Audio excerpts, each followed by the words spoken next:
Balik po tayo dito sa Maynila. Patay ang isang holdupper na sangkot din umano sa pagtutulak ng droga.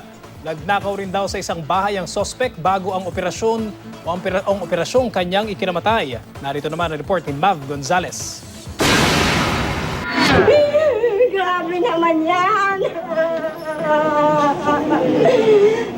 Mas gusto ko pa makulong ang anak ko kaysa ganyan. Hindi mapigilan ang damdamin ng inang ito nang mapatay sa engkwentro ang kanyang anak na isa umanong notorious na hold-upper at drug pusher. Nanloob daw ang suspect na si Jesse Boy Narag alias Bunso sa isang bahay sa Tondo, Maynila kahapon ng madaling araw. Sa kasarapan po ng tulog, binaklas po yung dingding.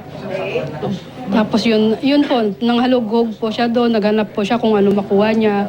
Yun po yung nakuha niya, yung wallet nga po, tsaka yung cellphone, tsaka yung relos po.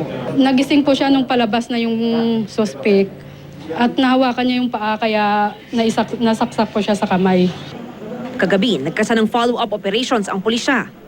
Bukod sa pagnanakaw, nasa drug watchlist din daw ng MPD Station 1 si Narag. Ilang beses na rin daw siyang naaresto dahil sa kasong robbery hold-up. Pagdating pa lang daw ng mga operatiba, tumakbo na papunta sa ikalawang palapag ng bahay ang sospek. Nang akmang magpapaputok, inunahan na raw siya ng pulis. Dead on the spot ang sospek na nagtamo ng 5 tama ang iba't ibang bahagi ng katawan. Narecover sa kanya ang isang caliber 45, isang sumpak at 3 pakete ng hinihinalang shabu. Pero ayon sa pamilya ni alias Bunso, natutulog lang daw ito. Sa pilitan daw pumasok sa bahay nila ang mga operatiba. Inaano ko sila, sir, bakit mo ba? Di na nila ako yun, sinakalak ko dito, tapos sinapak ako sa... Ano po, may sugat po ako, tapos sinapak po ako ng pulis. Ano may gawa niyan? Hindi ko po naalala kasi may mama sila eh.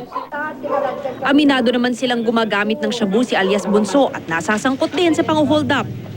Dapat hulihin lang nila, ikulong nila kung ikukulong. Hindi naman ganun babarilin. Hindi naman lumalaban yun eh. Ganun naman talagang kapulisan ngayon eh. Ano po ma'am? Ano pong ganun po talaga? Sasabihin ng laban, na wala namang, hindi naman ang lalaban. Kwento lang ho yun. Wala akong baril ang anak ko. Wala akong kaming pambiling baril. Mav Gonzalez, GMA News.